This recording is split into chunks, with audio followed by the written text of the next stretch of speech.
Hey folks, it's Russell here. I just finished up a 3-hour live stream covering the mini budget or the fiscal update that Chrystia Freeland just released. I am going to now clip to a portion of that live stream that has a roughly 10-minute summary of exactly what was said. It goes over most of the basic top-level details, but over the next few days I'm going to be releasing more videos that outline some of the specifics even further, so make sure to subscribe to the channel, and without further ado, here's the update. And I'll go over some of the things. So she started out talking about the huge amount of spending that the Canadian government had to do at the beginning of the pandemic to put forth supports like the CERB, and then which later turned into the CRB, as well as many of the business supports and other supports that the government brought in. And they were saying that they wanted to do this to prevent economic scarring or long-term economic effects that can be a result of this. Then they go into talking about how the economy was on life support and it was expensive, but important in the long term. They talked about how they're going to make sure that all COVID tests as well as boosters will be free in the future. Maybe not all tests, but certainly the boosters, the third sort of shot that they're talking about these days. They talked about how nobody wants to endure new lockdowns, but just in case, we've, inside of Bill C2, if it passes, got the Canada Worker Lockdown benefit, that $300 per week benefit. Yeah, it's $300 per week benefit, but only for people that are in regions that have claimed that they're in a health or a lockdown in their health region. They talked about how there's many of the jobs that were lost from the pandemic have been recovered, but critics will point out that it's easy to sort of skew these numbers using jobs numbers that may not be full-time hours, right? So even if we can have the higher numbers of jobs than we did pre-pandemic, perhaps these jobs are of a lower quality. That's something we may hear from the Conservatives here, but she says we're back on track and that people have used this time to pay down debt and to save. We're seeing a higher Canadian savings rate, although that may not be evenly distributed across the entire economy. Again, for those people just clicking in now, we're going over what was just said in this economic update, and we might hear a little bit of a heated debate after this from the other political parties. Then she goes into talking about monetary policy in Canada. Monetary policy is one of those things that most people, when they hear it, eyes glaze over, but it's one of the things that has the largest effect on Canadians without them knowing it.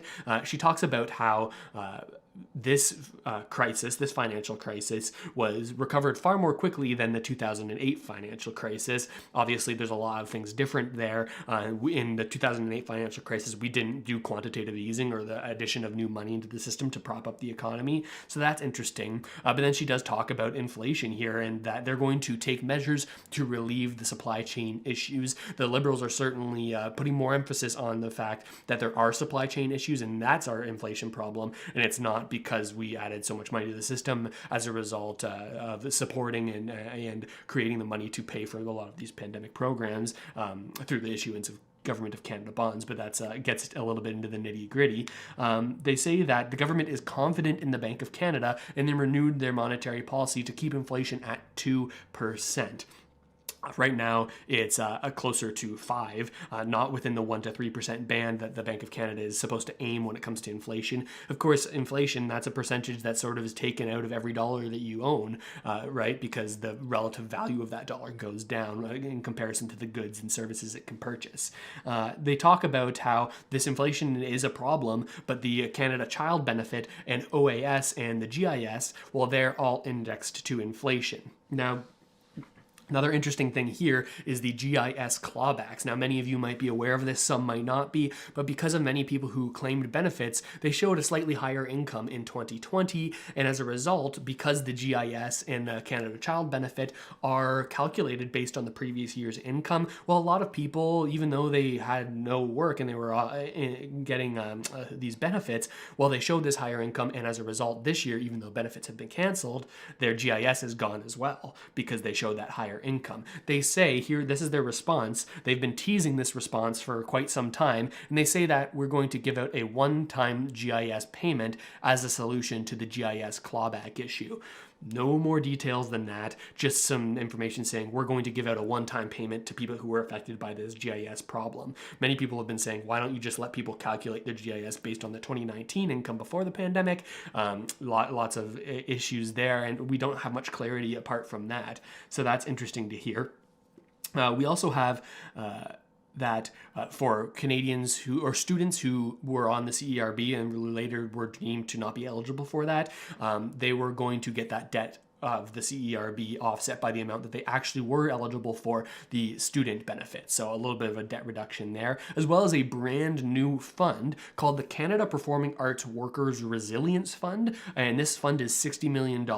This is to sort of appease the Bloc Québécois.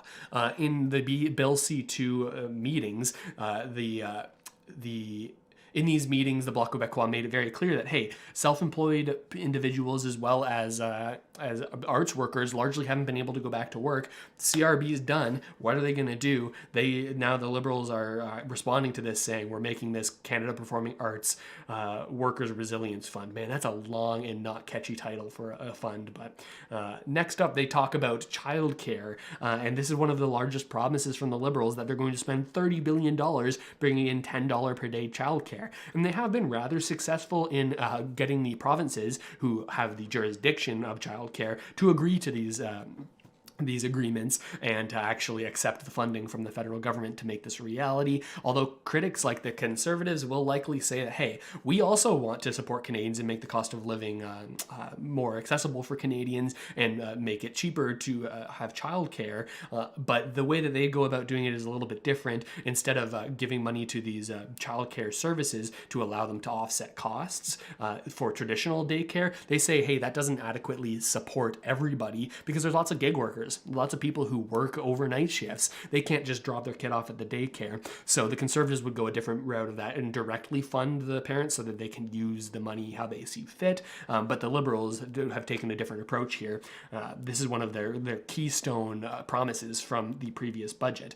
But speaking of budgets, there were a lot of promises inside of this fiscal update that have just been pushed off to the next budget. They talk about various different supports that they need to bring in, that they say, hey, we're going to let you know about that in a few months in the budget, which was in April of last year. Not sure if that's going to be in April again this year. Again, for the folks just tuning in, you can rewind a little bit. We just started an update of everything that was said by Chrystia Freeland if you don't want to watch the whole thing. And then also, we talked about how in October they canceled broad supports, like the CRB, and that was always their plan, to cancel these larger broad-based supports and go back down to targeted ones.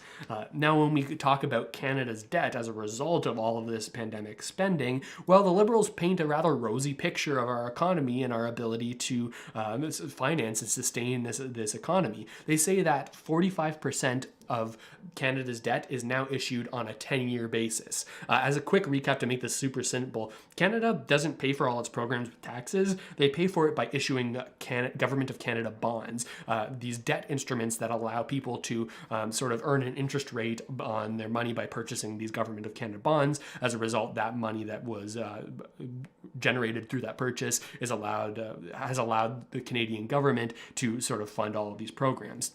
The big issue is that with a huge amount of debt in Canada and record low interest rates right now, well, it's not too expensive to service or to make those interest payments. But if the interest rates go up, well, that gets a lot more difficult. And soon enough, our entire tax revenue is paying for the entirety of our interest payment, not paying down the actual services. So this is an issue. But they say that this isn't going to be a problem because we're locking in this low interest debt on a 10-year basis right now. We're actually locking in these low interest rates, so we don't have to worry about this rising interest rate. But critics, of course, would say, hey, what happens after those 10 years? And what if the economy doesn't grow by the amount that you're expecting by the time you actually have to pay back this debt at the end of the 10 years? Are you going to renew that debt at potentially higher interest rates? How's that going to go? Lots of questions here. They talk about paying back the historic debt to Indigenous peoples. Another announcement was out about that this week. And they say that it's been a hard 2 years, but we're helping each other. And that after COVID, after we're through this, their priorities are going to be climate change, reconciliation, and creating a fairer and more competitive Canadian economy. So that hopefully it gives you a good summary of what was said here. There's a lot here. If you have any questions about it, you can at me in the chat. Let me know what you think about it.